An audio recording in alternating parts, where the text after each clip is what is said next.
जहां साथियों हम बात कर रहे हैं सोनू शर्मा की, जो अपने आप में एक मोटिवेशनल स्पीकर हैं, जो दोगलापन भी करते हैं अपने किरदार के अंदर। इसलिए आज हमने इसका टाइटल भी रखा है कि एक्सपोज सोनू शर्मा। इसलिए लिखा है क्योंकि आपको खुद को ये तय करना होगा अपनी इन्वेस्टिगेशन से, अपने जो है वो रिसर्च से, कि आपको किस दिशा में काम करना है। सोनू शर्मा तो एक वीडियो में ये कहते हैं कि चुप रहने के कितने फायदे हैं, और दूसरी वीडियोस में ये कहते हैं कि बोलने के कितने फायदे हैं। हालांकि प्रत्येक एक परिस्थिति में आपके फायदे और नुकसान अलग अलग होते हैं। अब तय आपको करना है कि आप किस वे में काम करना चाहते हैं। क्या आप नुकसान उठा करके भी इसको जीना चाहते हैं? क्योंकि प्रत्येक एक परिस्थिति में कुछ न कुछ चीजों के फायदे और नुकसान होते हैं। अगर मैंने ये टी शर्ट पहनी है तो इसके भी फायदे हैं और इसके नुकसान भी हैं। अगर मैं गाड़ी के अंदर बैठा हूं तो इसके फायदे भी हैं और नुकसान भी हैं, क्योंकि इस समय मैं कुछ और काम भी कर सकता था। अगर मैंने यहाँ पर गाड़ी के अंदर एसी चला रखी है तो डेफिनेटली फ्यूल कंज्यूम ये कर रही है। तो अलग अलग परिस्थितियों में अलग अलग फायदे और नुकसान है। आप किसी भी बात को एक लाइन खींच करके ये नहीं कह सकते कि सभी चीजें इसके अकॉर्डिंग चलेंगी, या आपको अपने इन्वेस्टिगेशन में ये तय करना होता है। सोनू शर्मा तो ये बात कहती हैं कि आप जो है वो अगर किसी बार्बर की दुकान पर जाते हैं तो सबसे पहले उसको 500 का नोट दीजिए, ताकि अगली बार जब आप आएंगे तो आपकी चेयर आपके लिए जो है वो रिजर्व करके रखेगा। इसलिए चीजें तो आपको ही तय करनी पड़ेंगी कि आप किस वे में काम करना चाहते हैं। सोनू शर्मा अपने मार्केटिंग लेवल, जो इनका जो सिस्टम है बिजनेस लाइन का, उसको ग्रोथ करने में लगे हुए हैं। वो अपने आप को ग्रोथ करने में लगे हुए हैं। वो किसी मंच पर जाकर ये कहते हैं कि मेरी तो 12 दिसंबर को जो है वो मर्सिडीज बेंज या फिर मर्सिडीज जी क्लास आने वाली है। अब सोच करके देखिए कि अगर इतना पैसा उनके पास है तो वो किस तरीके से आ रहा है। ये आपके इन्वेस्टिगेशन का पार्ट है, ये आपके रिसर्च का पार्ट है। अगर मार्केटिंग लेवल कंपनियां जो है वो इतनी ही माहिर होती, अगर इतना ही उनमें ग्रो अप होता, तो देश के बड़े बड़े पूंजीपति जो है वो इसी लाइन में काम कर लेते हैं। लेकिन ये जो है वो लोगों को गुमराह करने का काम है। ये जो है वो लोगों के माइंड को डाइवर्ट करके खुद अपनी इनकम का ग्राफ बढ़ाने का काम है। आप खुद ये बात तय करेंगे कि आपको किस दिशा में काम करना है। ये बात सही है कि बोलने के भी नुकसान है और चुप रहने के भी नुकसान है। बोलने के भी फायदे हैं और चुप रहने के भी फायदे हैं।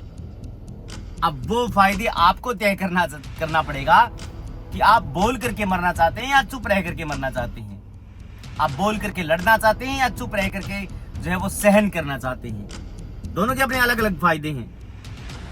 तो ये मूर्ख बनाने का काम जो है वो यूट्यूब के ऊपर, इंस्टाग्राम के ऊपर, सोशल मीडिया के ऊपर जिस तरीके से लोग कर रहे हैं और अपनी जेबें भरने का काम कर रहे हैं, अब ये तय तो आपको करना पड़ेगा। तो डेफिनेटली अगर आप एक कैटेगरी में सबको खड़ा करेंगे, एक लाइन में सबको खड़ा करेंगे, तो ये कतई उचित बात नहीं है कि सारी चीजें जो है वो एक लाइन में खींच करके आप जो है चीजों को डिवाइड कर सकें। अब सोनू शर्मा जो है वो एक प्रकार से मोटिवेशनल स्पीकर हैं। वो अपने अपने फायदे बताएंगे हर एक चीज, और हर एक मैटर के, हर एक जो है वो परचेज करने के, सेविंग करने के, खर्च करने के अपने अलग फायदे हैं और सेविंग करने के भी अपने अलग फायदे हैं। तो डेफिनेटली अगर आप कोई चीज परचेज करते हैं अपने घर के अंदर, मान लीजिए मार्केट से आप कोई चीज खरीद करके लाते हैं और वो चीज मान लीजिए 1000 रुपए की है, तो आप सोच करके देखिए उस 1000 रुपए में आप जो चीज चाह रहे थे, जिसका उपयोग करना चाह रहे थे, जिसका यूज करना चाह रहे थे, तो डेफिनेटली वो आपके लिए वर्थ है 1000 रुपए। लेकिन उस 1000 रुपए की चीज के बदले आपको 1000 रुपए जो है वो एक्सपेंड करने पड़े। तो दोनों के अपने अपने अलग फायदे और नुकसान हुए। अब मान लीजिए मैं इस गाड़ी में बैठा हूं, मैं चाहता तो 10 लाख की गाड़ी ये जो है वो बिना परचेज किए 10 लाख की सेविंग कर सकता था, उसका इंटरेस्ट कमा सकता था।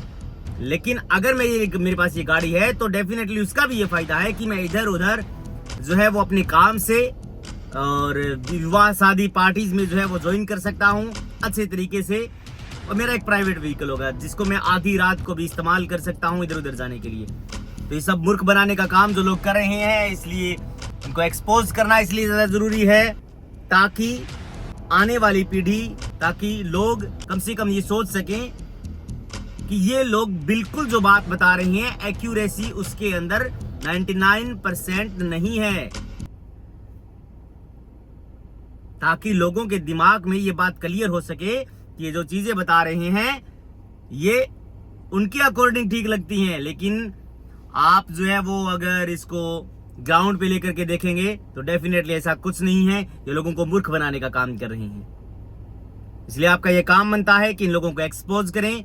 आप डेफिनेटली इस बात को लेकर के सजग रहें।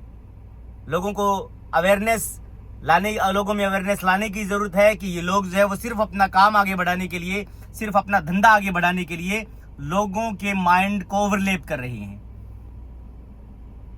अब चीजें तो आपको बुक्स में मिल सकती हैं, चीजें आपको अपनी रिसर्च से मिल सकती हैं, लेकिन जिस प्रकार से ये गोरख धंधा ये लोग चला रहे हैं तो अपना इनकम का ग्राफ बढ़ाने के लिए चला रहे हैं। किसी भी सेमिनार में जाकर के एक मुर्गे, हाथी और घोड़े की कहानी सुना करके ये लोग माइंड को डाइवर्ट करने का काम कर रहे हैं। इसलिए बी अवेयर। आप इस प्रकार के लोगों को जो है वो इनका ऑब्जेक्शन करें यूट्यूब, सोशल मीडिया के ऊपर। हो सकता है आपकी रीच कम हो, लेकिन कम से कम लोगों को ये दिक्कतें नहीं होगी जिस प्रकार से ये लोगों को मुसीबत में डाल करके अपना ग्राफ ऊपर करने का काम कर रही है। थैंक यू साथियों।